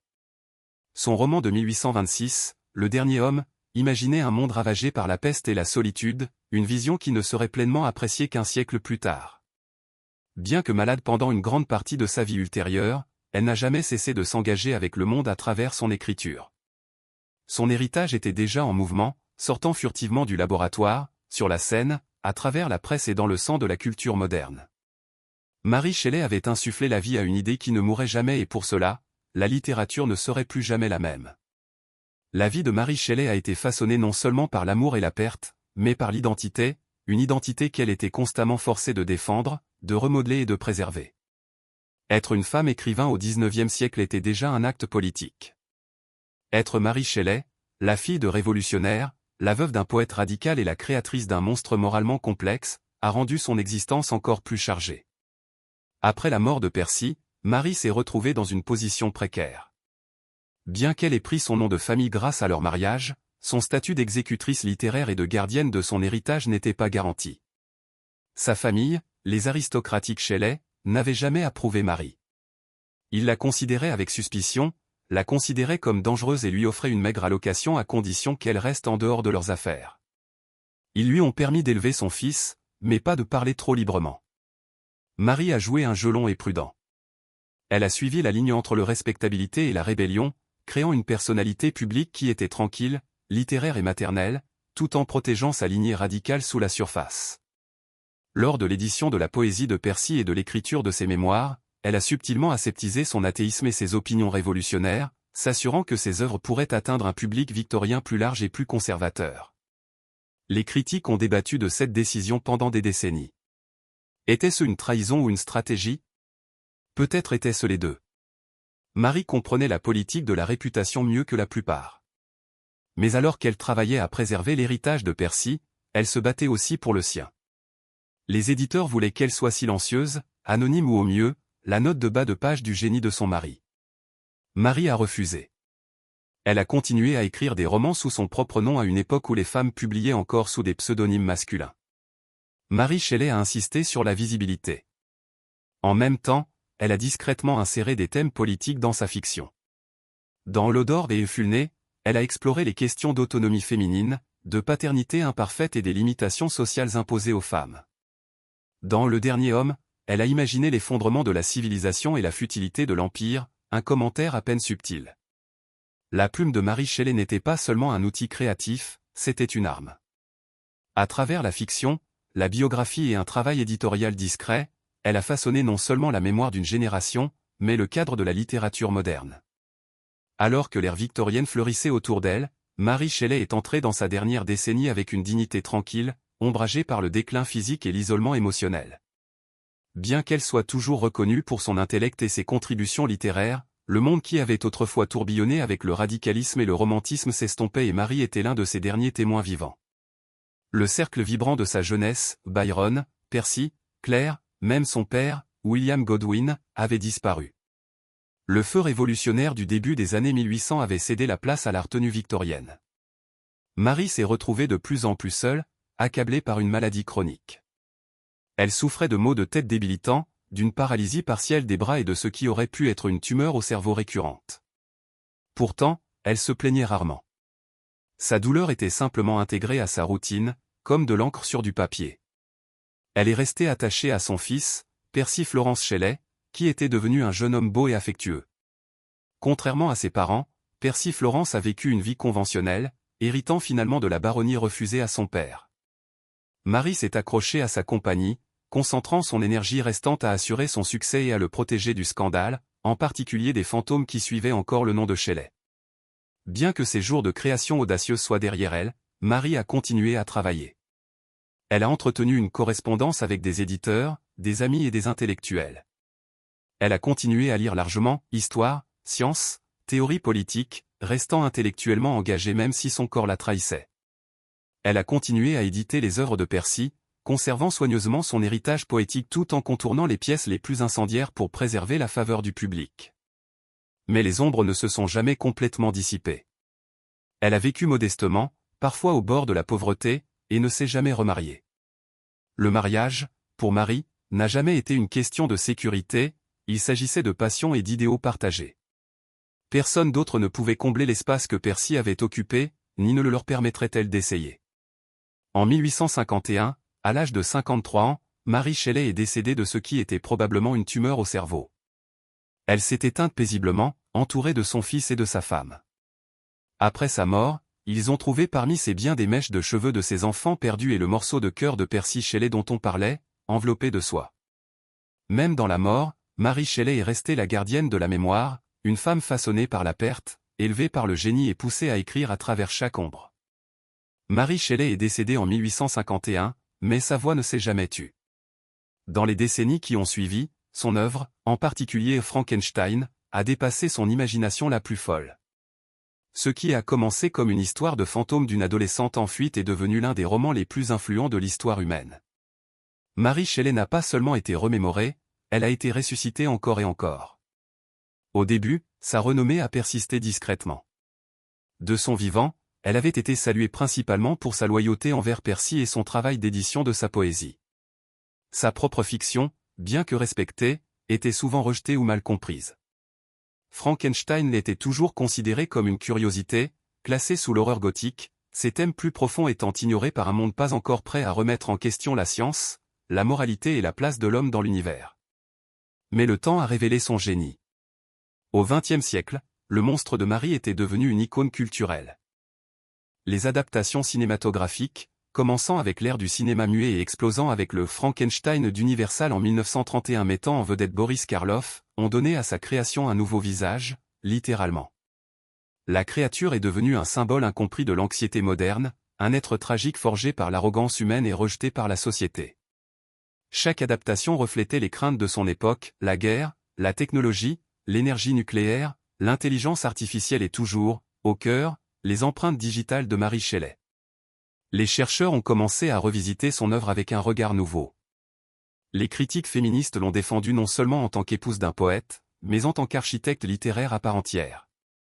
Ils ont exploré ses aperçus sur la maternité, le deuil, la création et le pouvoir. Le dernier homme, autrefois négligé, a été réévalué comme un chef-d'œuvre dystopique précoce. Sa vie elle-même, marquée par la rébellion, l'intellect et l'endurance, est devenue aussi fascinante que sa fiction. Aujourd'hui, Mary Shelley n'est pas seulement commémorée, elle est vénérée.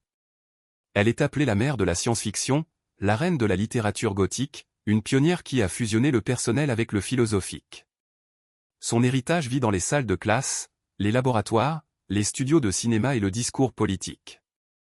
Chaque fois que nous demandons ce que signifie être humain ou ce qui se passe lorsque la création dépasse la conscience, nous parlons dans sa langue. Elle nous a donné un monstre, mais ce faisant, elle a donné une voix à chaque outsider, à chaque idée orpheline, à chaque esprit rejeté pour être trop curieux. Mary Shelley n'a pas seulement écrit un roman, elle a recablé l'ADN de la littérature.